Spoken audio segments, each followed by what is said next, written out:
नमस्कार प्रेक्षकांनो, ठरलं तर मग मालिकेच्या आजच्या भागामध्ये आपण पाहणार आहोत. सायली आता बाहेर गेलेली असते आणि तिला जे झाड आवडत असतं त्या झाडाखालीच ती आता उभी असते. त्याच वेळेला अर्जुन सायलीला म्हणत असतो की हे झाड खरंच खूप छान आहे, पण या झाडाला पाणीसुद्धा घालायला हवं ना. सायली म्हणते की थांबा, आताच मी या झाडाला ना पाणी वगैरे घालते. आणि असं बोलून ती आता अर्जुनला सांगत असते की आपण ना या झाडाला पाणी घालूया. त्याच वेळेला मुलाने मुद्दामूनच ना त्या झाडाची तोटी जी असते ना ती पाणी घालायची ती मुद्दामूनच वाकडी करून ठेवलेली असते, जेणेकरून ना त्यांना ना सायलीला भिजवायचं असतं. अर्जुन तिथे आल्याबरोबर सोम्या जो असतो ना ती तोटी सोडतो, त्याच्याबरोबर त्या तोटीतलं पाणी जे असतं ते सगळं काही सायलीच्या अंगावर उडतं आणि सायली भिजते. सायली जेव्हा भिजते तेव्हा मात्र तिच्या लक्षात येतं की हे सगळं काही सोम्याने केलं आहे. म्हणूनच ती आता रागातच सगळ्यांना म्हणते, तुम्ही ना थांबा, तुम्हा लोकांना सोडणारच नाही. आणि असं बोलून ती आता सगळ्यांच्या मागे धावत पळू लागते. आणि जेव्हा आता हे सगळं काही होत असतं ना तेव्हा मात्र आता सायली आणि अर्जुन सुद्धा खूप जास्त भिजत असतात. सायली आणि अर्जुनला सुद्धा आता या पाण्यामध्ये भिजायला आवडत असतात. तर सायलीचा तोल जाऊन सायली पडणार तेच अर्जुन तिला सावरतो. आणि जेव्हा आता अर्जुन तिला सावरतो ना तेव्हा मात्र आता दोघंही जण एकमेकांमध्ये हरवून जातात. जेव्हा दोघंही जण एकमेकांमध्ये हरवतात तेव्हा मात्र ती मुलं तशीच बघत असतात. तर तिथे आता कुसुम येते आणि कुसुम जी आहे ती सगळ्यांच्याच डोळ्यावर हात ठेवते आणि म्हणते, अरे मुलांनो, हे सगळं काही बघू नका. तर इकडे मात्र पाण्याचा फवारा अजूनच जोरात वाढलेला असतो, कारण ती मुलं देखील आता सायली आणि अर्जुनला भिजवत असतात.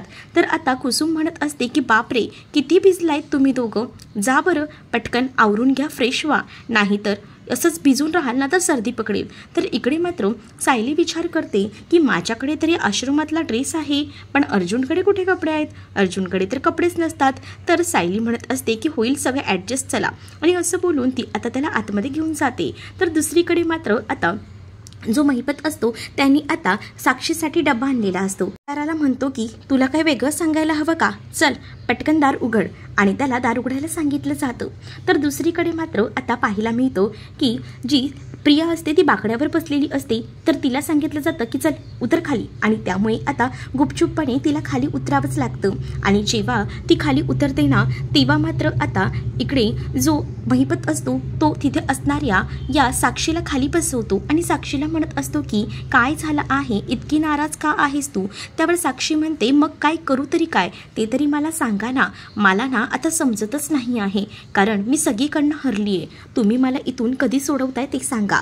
महिपतने आता डब्बा आणलेला असतो आणि महिपत जो आहे तो डब्बा देतो, तो म्हणजे साक्षीला. प्रियाची नजर असते.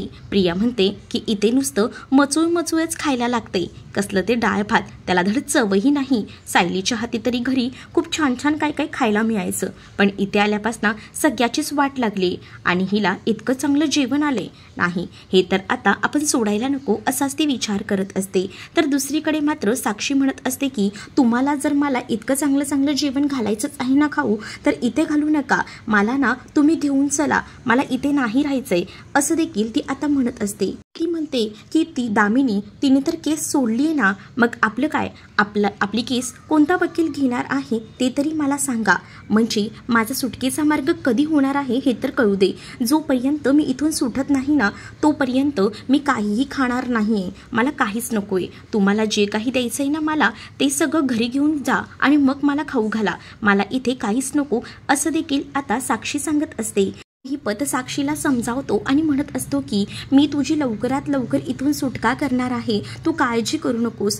तू जर अशीच राहिलीस ना तर मला खूप जास्त टेन्शन येतो, काहीतरी खाऊन घे. परंतु नाही, साक्षी ऐकायलाच तयार नसते. साक्षी म्हणत असते की जोपर्यंत मी इथून बाहेर येणार नाही तोपर्यंत मी काही खाणार नाही. दुसरीकडे प्रियाचं त्या सगळ्या जेवणाकडे लक्ष असतं, कारण प्रियाला आता दिसलेलं असतं ते म्हणजे त्यांनी आणलेलं ते जेवण, कारण खूप सुंदर असं जेवण त्यांनी आणलेलं असतं आणि म्हणजेच बिर्याणी, जिलेबी वगैरे सगळं काही, म्हणून तिचा डोळा त्या जेवणाकडे असतो. दुसरीकडे आता सायलीने तर नवीन ड्रेस घातलेला असतो पाण्यात भिजल्यामुळे. तर आता सगळीजण अर्जुनची वाट बघत असतात.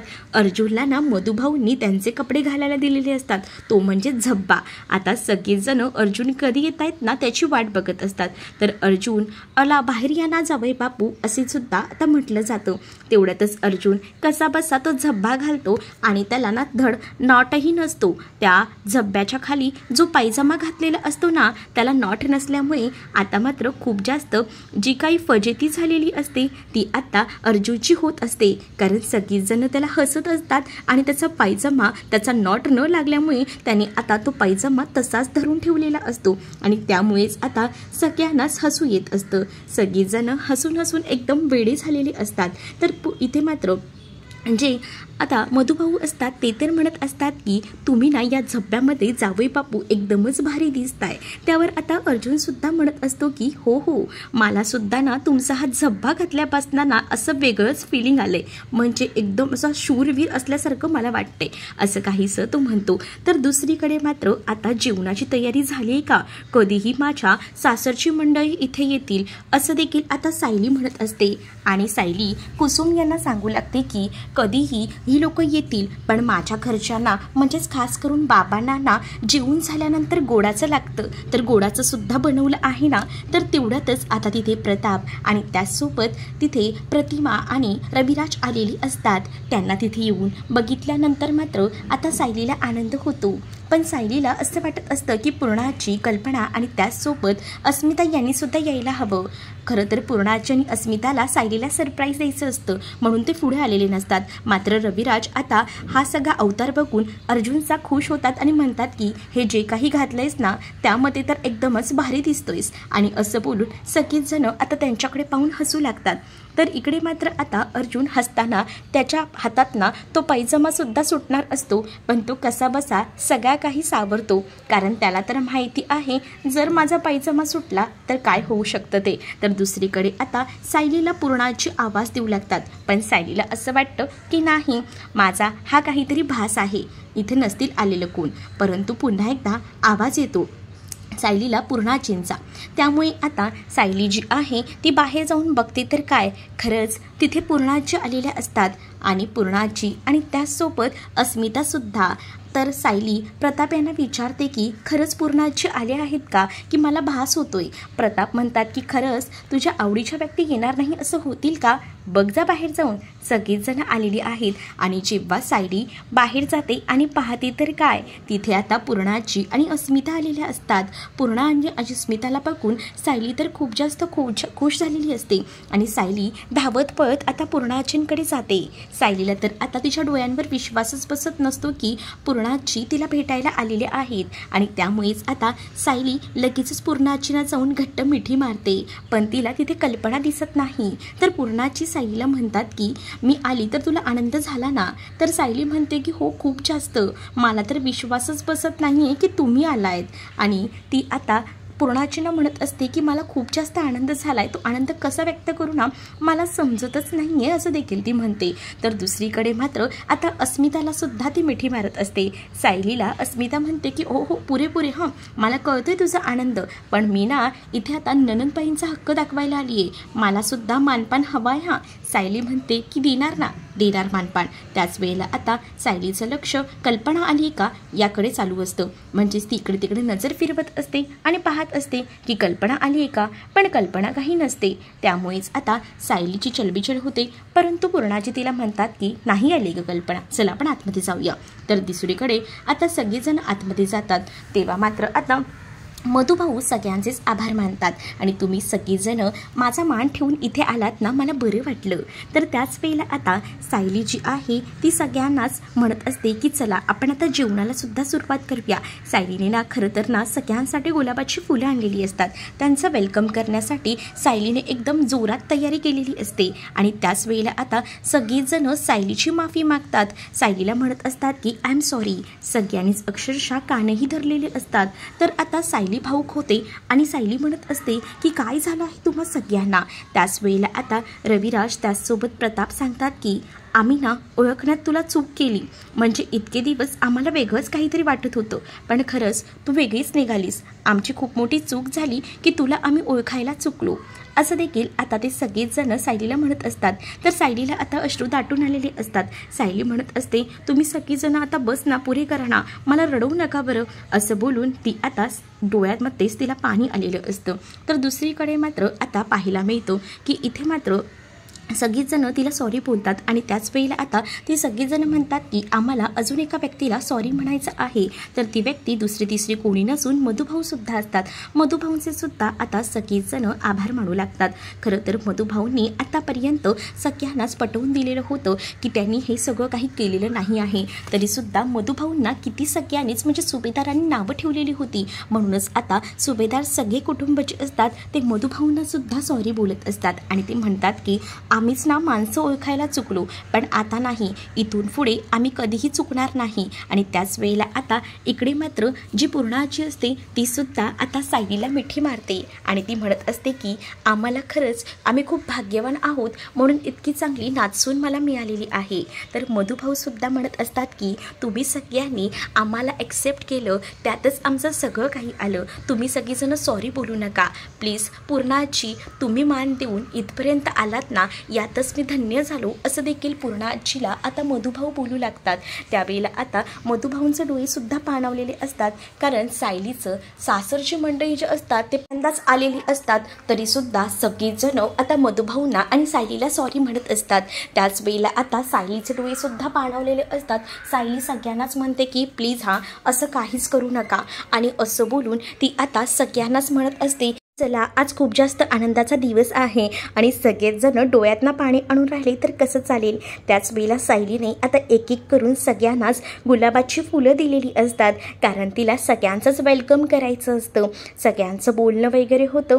तर त्यानंतर आता जेवणाचा कार्यक्रमसुद्धा रंगणार असतो. तर आता सगळ्यांनाच मधुभाऊ सांगतात की तुम्ही आज सगळ्यांदा पहिल्यांदाच सगळीजणं इथे आलेले आहात ना, याचा मला खूप जास्त आनंद आहे. तुम्ही सगळ्यांनी बसून घ्या, आपण मस्तपैकी जेवणाचा मेनू ठेवूया. आता जेवणसुद्धा सगळ्यांना वाढलं जातं.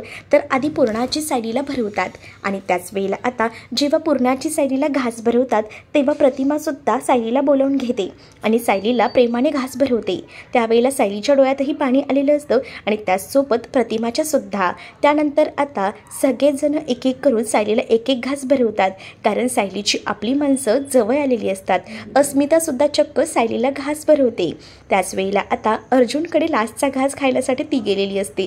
त्याच वेळेला ती म्हणते की आज माझ्या माणसांनी हे घर भरलं आहे आणि त्यामुळेच माझं आता पोट तुडुंब भरलंय. तर दुसरीकडे प्रतिमा किचनमध्ये हात धुण्यासाठी गेलेली असते. त्याच वेळेला तिला समोर लक्ष जातो. समोर पाहते तर काय, एक छान असं चित्र काढलेलं असतं. त्या चित्राकडे तिची नजर जाते आणि जेव्हा ती त्या चित्राकडे पाहते ना, तेव्हा मात्र आता तिला कुठेतरी वेगळंच वाटतं. म्हणजेच हे चित्र तिने कुठेतरी पाहिलेलं आहे आणि त्यामुळेच आता तिथे रविराजसुद्धा येतात आणि त्यामुळे रविराज जे आहेत मला विचारतात की काय झालं आहे प्रतिमा, तू अशी का बघत बसली आहेस. त्याच वेळेला प्रतिमा त्या चित्राकडे पाहते आणि ती म्हणते की बघा ना जरा, हे चित्र बघा, तुम्हाला हे चित्र ओळखीचं वाटतंय का. तर हे चित्र ना आपली तन्वी लहान असताना काढायची बघा, अगदी तसंच चित्र हे काढलं गेलेलं आहे, असं देखील ती आता म्हणत असते. तर आता प्रतिमा म्हणतात की बापरे, म्हणजे तुला आपली तन्वी जे लहानपणी चित्र काढायची ते आठवतं येतं. तर ती म्हणते की हो बघा ना, म्हणजे मला तेव्हाचं सुद्धा आठवायला लागले. आपण ही सगळी गोष्ट सगळ्यांना सांगायची का. पण आता मात्र तिला ह्या सगळ्यासाठी जे रविराज असतात ते नकार देतात आणि रविराज म्हणतात की नाही नाही, एवढ्यात ही गोष्ट आपण कोणालाही सांगायची नाही. आता सगळं वातावरण हे असं आहे ना, मग आपण नंतर हे सगळं काही बोलूया. तर दुसरीकडे मात्र आता हे सगळं बोलणं जे आहे ते मधुभाऊ ऐकत असतात. मधुभाऊंच्या सुद्धा कानावर हे बोलणं पडलेलं असतं. मधुभाऊंनी ऐकलेलं असतं की हे चित्र जे आहे ते तन्वीने काढलेलं आहे आणि तन्वी किती सुंदर चित्र काढायची ना, म्हणजेच तिला अशी चित्र काढायची सवय ना पहिल्यापासूनच होती. बघा ना, आपल्या घरात लहान असताना सुद्धा ती अशी चित्र काढायची आणि इथे भिंतीवर सुद्धा अशी चित्र तिने काढून ठेवलेली आहेत. तर किती मस्त ना, आपली तन्वी किती म्हणजे छान राहायची आश्रमात, असं देखील आता जी प्रतिमा आहे ती बोलत असते. रविराजांना सुद्धा प्रतिमाला सगळं काही आठवायला लागलंय ना, त्याचंसुद्धा आता बरं वाटत असतं. ते तिला विचारतात की तुला अजून काही आठवतंय का. तर प्रतिमा म्हणते की नाही, मला इतकंच आठवतंय. तर दुसरीकडे मधुभाऊ हे सुद्धा त्यांच्याकडे पाहून हसत असतात. त्यानंतर आता सगळ्यांचं जेवण वगैरे होतं. मग आता जेवण झाल्यानंतर सगळीजण गप्पा मारत बसलेली असतात. पण आता रक्षाबंधनाचा सण असतो तर तो सुद्धा होणारच ना. मग आता सगळीजण आश्रमात हे यशाबद्दल सेलिब्रेशन करायचं ठरवतात. पहिल्यांदाच आता प्रताप यांना पाटावर बसवलं जातं. तर प्रताप पाटावर बसतात. तर दुसरीकडे मात्र मुलांच्या सायलीसोबत गप्पा सुरू असतात, कारण सायली आता थोड्या वेळाने जाणार असते. मग मुलांना वाटत असते की सायलीने अजून थोडा वेळ थांबायला हवं. तर दुसरीकडे मात्र प्रताप पाट्यावर जाऊन बसतात. तर प्रतिमा त्यांचं औक्षण करते. प्रतिमा त्यांचं जेव्हा औक्षण करते ना, तेव्हा मात्र आता प्रतिमा त्यांना राखीसुद्धा बांधते. तर प्रताप म्हणतात की आता मला ना एवढंच गिफ्ट द्यायला जमते, हां, मी काही जास्त इथे आणलं नाही. प्रतिमा म्हणते मी काही बोलली आहे का तुम्हाला, आणि असं बोलून ती गिफ्ट घेते. त्यानंतर आता अर्जुन पाटावर बसतो. तर अस्मिता त्याचं औक्षण करते. जेव्हा आता अस्मिता त्याचं औक्षण करत असते तेव्हा मात्र आता अर्जुनकडे अस्मिता गिफ्ट मागते. तर त्याच वेळेला आता अस्मिताला तो म्हणतो काय गिफ्ट, तुला तर इतका चांगला भाऊ मिळालाय, हेच तर मोठं गिफ्ट आहे, अजून कसलं गिफ्ट पाहिजे तुला, असं तो म्हणतो. त्यावर आता ती म्हणते की बापरे, म्हणजे तू आता असं बोलणार का, एकतर यावेळेला रक्षाबंधनला तू एकटाच आहे, तो अश्विन सुद्धा नाही, असं म्हणून ती आता मध्येच थांबते. तर आता अर्जुन म्हणतो अगं मला माहिती आहे गं, मी सहज तुझी मस्करी केली. आता आश्रमातील जी मुलं असतात लहान लहान, त्यामधल्या मुलांना सुद्धा सायली पाट्यावर बसवते.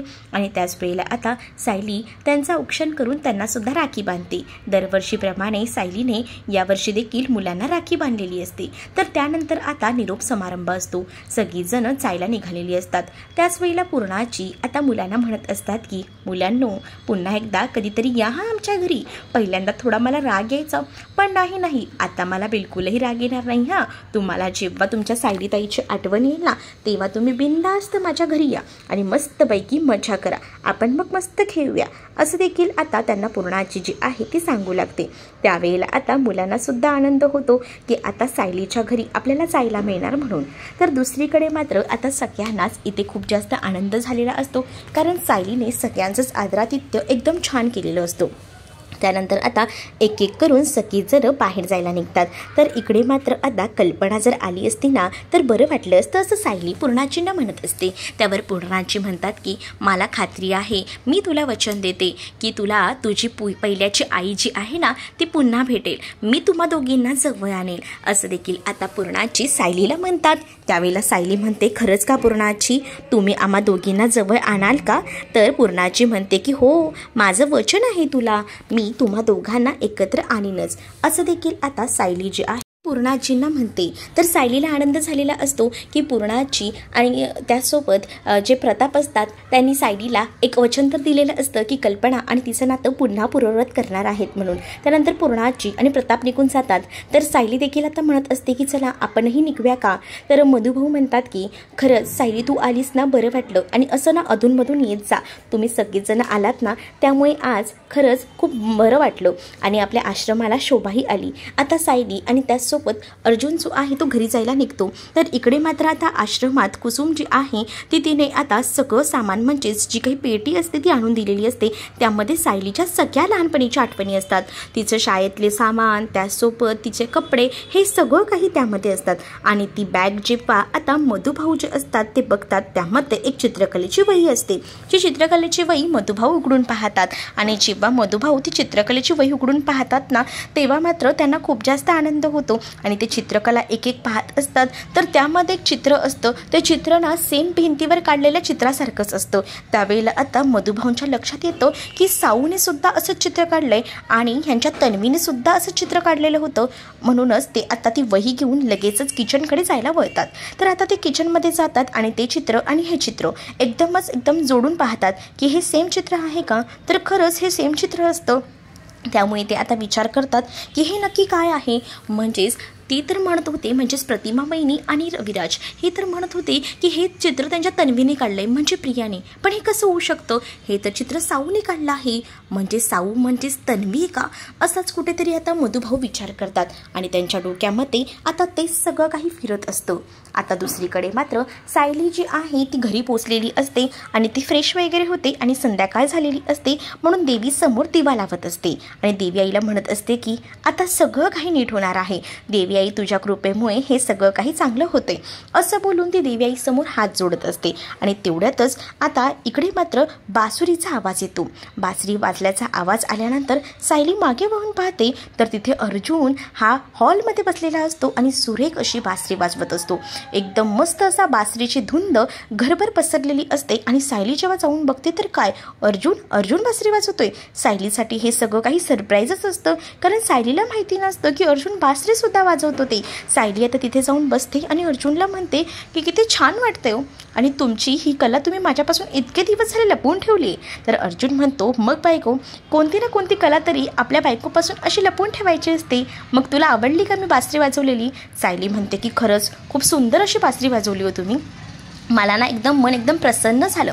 म्हणजे साक्षात ना मला असं वाटलं की श्रीकृष्णच उतरले आहेत. आणि तसंही आपल्या श्रीकृष्ण जन्माष्टमीसुद्धा जवळ आली ना, आणि तुम्ही हे मला खूप छान असं सरप्राईज दिले असं देखील सायली आता अर्जुनला बोलत असते. अर्जुन देखील ही बासरी वाजवून सायलीला खूप सुंदर असं सरप्राईज देतो. त्यानंतर आता पाहायला मिळतं की इथे अर्जुन जेव्हा बासरी वाजवतो तेव्हा तिथे आता पूर्णाची आणि कल्पनासुद्धा आलेल्या असतात. त्याच वेळेला आता अर्जुन जो आहे तो म्हणत असतो की आपल्याला गोकुळाष्टमीची तयारी करायची आहे. त्याच वेळेला आता अर्जुनला पूर्णाजी म्हणतात की यावेळीची जन्माष्टमी आपली खूप जास्त खास असणार आहे. का तर आता अन्नपूर्णा ट्रस्टला यावर्षी 50 वर्ष पूर्ण झालेली आहेत. मग हा सुवर्ण महोत्सव साजरा करायचा आहे असंच त्यांचं ठरत असतं. या सुवर्ण महोत्सवी आपण सगळीच जण एकदम आनंदात असायला हवे आणि त्याचसोबत ही गोकुळाष्टमीसुद्धा आपण दणक्यात साजरी करायला हवी असं काहीच त्यांचं बोलणं सुरू असतं. तर अर्जुन मात्र अनाऊन्समेंट करत असतो आणि सगळ्यांची एक नावं घेत असतो. त्याच वेळेला तो अश्विनचं सुद्धा नाव घेतो.